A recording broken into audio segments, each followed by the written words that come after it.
কোরআনের সবগুলো printed copy যদি আমরা আগুন দিয়ে জ্বালায় দেই তাহলে তো আর কোরআন থাকবে না পৃথিবীতে, না?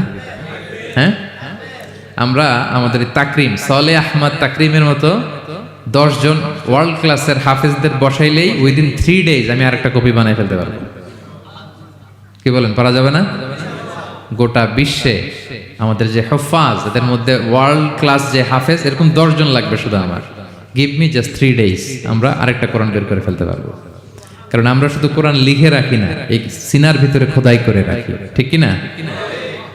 এবং হাফেজে কোরআনের সংখ্যা পৃথিবীতে বাড়ছে। পৃথিবীতে কোন দেশে সবচেয়ে বেশি হাফেজ জানেন আপনারা? না, বাংলাদেশে না। ইজিপ্ট র্যাঙ্কিং এ আছে, কিন্তু সবচেয়ে বেশি হাফেজ হচ্ছে লিবিয়াতে। লিবিয়াতে প্রত্যেক 3 জনে একজন হাফেজ। মোট জনসংখ্যা 70 লাখ, হাফেজ আছে 23 লাখ।